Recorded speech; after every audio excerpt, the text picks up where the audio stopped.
Let's dive into the 14th chapter of Mark. It's not really just a series of events, it's one single breathless night. It's like a pressure cooker where years of teaching, loyalty, and prophecy all come to a head in this rapid, unstoppable countdown to a conclusion that was, well, already written. So we're going to walk through this night together. We'll start with two totally opposing schemes being set in motion. From there, we'll sit in on a final meal that's just packed with predictions, we'll witness the raw anguish in Gethsemane, feel the chaos of the arrest and trial, and finally, watch the heartbreaking story of a disciple's denial just unfold.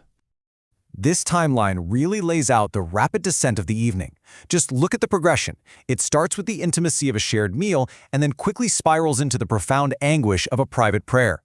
Each event just triggers the next in this devastating domino effect of human failure and divine prophecy, all of it playing out in just a few short hours.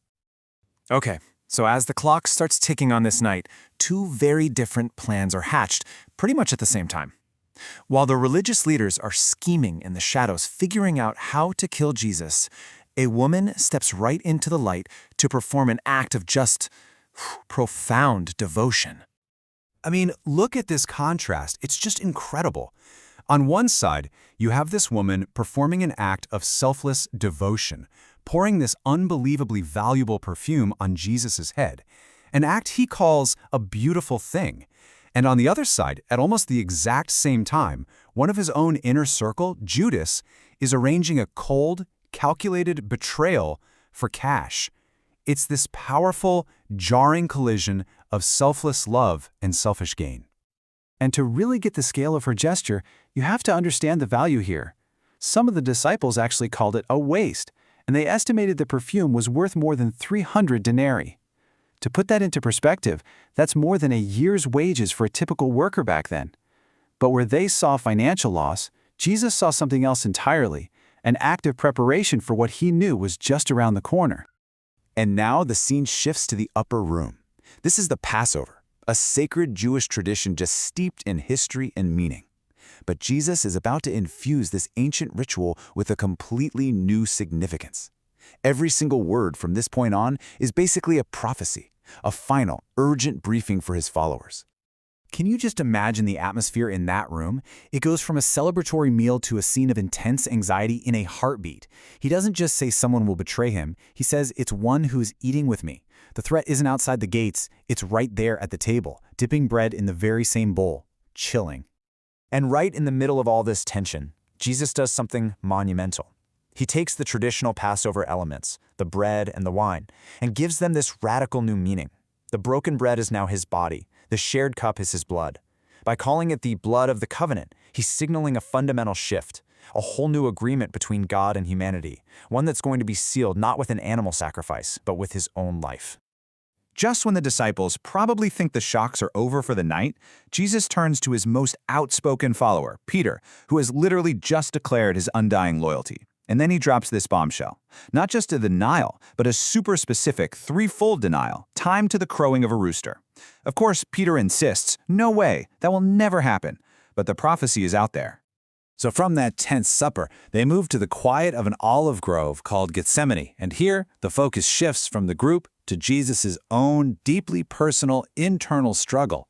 He asks his closest friends, Peter, James, and John, to just stay awake and watch with him. But as we'll see, even that simple request proves to be too much for them. This prayer might just be the rawest, most human moment we see from Jesus in the entire story. He calls out, Abba, Father. It's this intimate, almost childlike term, and he's begging for another way out. Take this cup from me. But his plea ends in total, absolute submission. Not what I will, but what you will. So after this incredibly intense prayer, he goes back to his friends, looking for support, and he finds them asleep. He singles out Peter, the one who just promised he would die for him, and asks, could you not keep watch for 1 hour? He goes away to pray again, speaking the same words of anguish. And when he returns a second time, yep, you guessed it, they're asleep. Again. The text says their eyes were just too heavy. They literally couldn't fight it. The third time he comes back, his tone totally changes. There's this sense of finality, maybe even a little irony. Are you still sleeping? Enough! The time for watching is over. The time for action is here. And he announces that his betrayer has arrived. The countdown has just hit 0.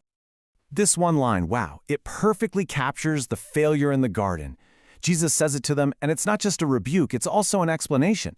Their intentions were good, right? Their spirits were willing, but their human bodies, their flesh, it just failed them. And this exact theme is going to come back in a really devastating way for Peter very soon. And now everything just accelerates. The quiet of the garden is shattered by an approaching crowd with swords and clubs. The betrayal, the arrest, and the trial, it all happens in this chaotic, illegal rush right in the dead of night. The signal for the arrest is it's brutal in its intimacy. Judas walks right up to him, calls him rabbi, and kisses him. A kiss. The universal sign of affection and greeting is twisted and weaponized. It's the ultimate act of treachery. And with that, they seize him. And in the chaos, all his disciples just abandon him and flee. So they drag Jesus to the high priest's house for what is basically a makeshift trial. But look at how their case just completely falls apart. They bring in false witnesses, but none of their stories match up. Even when they try to twist his words about destroying the temple, their testimonies still don't agree. Legally speaking, they've got nothing. And through it all, Jesus says absolutely nothing. Finally, the high priest gets desperate and asks him the ultimate question, point blank. And this is the turning point. After all that silence, Jesus gives this simple, powerful two-word answer, I am.